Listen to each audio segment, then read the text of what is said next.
A reader picks out the villains he loves to hate, from Albert Wesker in Resident Evil to Sonic's Dr. Robotnik. Okay, so I was going to compile a list of the 10 best good guys in video games, but it proved too easy and probably boring to read for you guys. So instead I decided to make a list of the greatest bad guys to hit our consoles.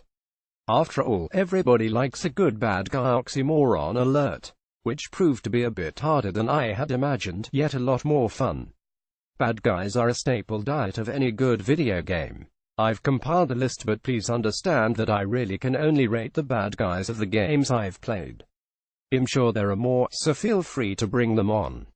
I would love to hear about them. My list is made up of all sorts, from double crosses, to lovable bad guys, menacing stalkers, and just plain very naughty boys. I hope you enjoy. 10. The Joker in Batman Arkham Asylum. Let's be honest, the end battle was a bit of an anticlimax, but I'm sure Mark Hamill probably had nothing to do with that.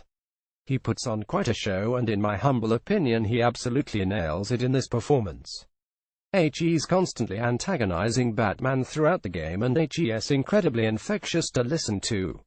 I'm going to go out on a whim here and say Mark Hamill is probably my favorite Joker of all time, movies included. 9. Donkey Kong, probably more known for his good guy ways these days. Although things weren't always like that.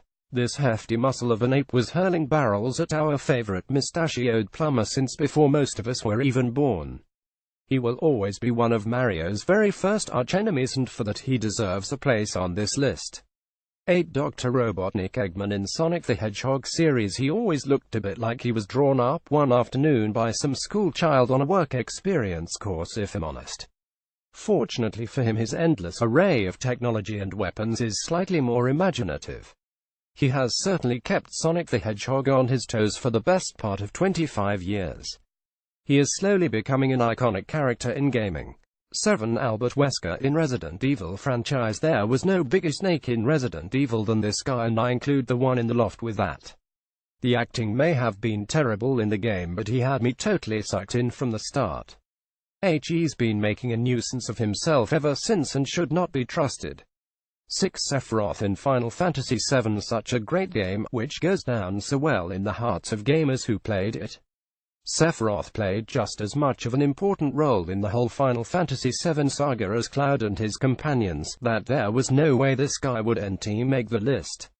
That fight at the end was every bit as tough as it should have been. You had earned that place there to stand up against him, but he had no intention of going quietly. 5. Ganondorf Dragmire in The Legend of Zelda series. He's taken quite a few geysers over the years, but Ganondorf has certainly stirred up his fair amount of trouble in the past. I've never really felt that intimidated by him personally.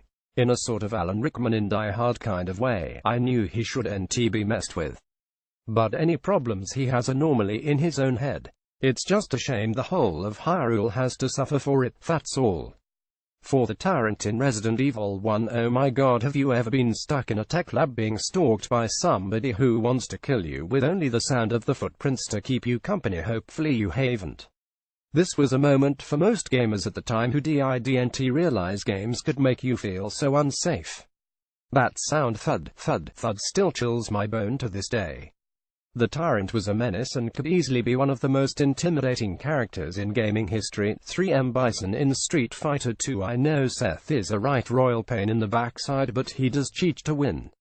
Akuma, as far as I'm concerned, is just Rue on steroids. Yet M. Bison, a Balrog, is the original Street Fighter 2 villain, and when he eventually became a playable character, I'm pretty sure, like me, most other gamers went straight for him. I don't care how many incarnations of Street Fighter there are, I will always look forward to the fight with M. Bison. 2. To the Gus in Pac-Man. So cute and so adorable, but don't trust them one iota. Probably one of the most recognizable bad guys in gaming. Even my mother, who's in her mid to late 60s, would probably nail it if I asked her what game this bad guy was from. If you think like me, then you probably would think to yourself that Pac-Man and his ghost friends would probably get along just fine drinking at the bar if only Toru Iwatani hadn't pitted them against each other. The little dictator that he is. 1 Bowser in Mario series. Who else could it be? He's not exactly going to be sending anyone to bed with nightmares, but this naughty little dinosaur has kicked up so much dust and stirred so much proverbal, that if it wasn't for him, poor Mario and his brother would be trying to convince pizza lovers to have extra mushrooms in a restaurant somewhere. Gaming in general would be a lot worse for itself if Mario had nothing to do, and as a result Bowser has to be at number 1. Not because of the bad HES done in the Mushroom Kingdom, but because of the good HES done for gaming in general.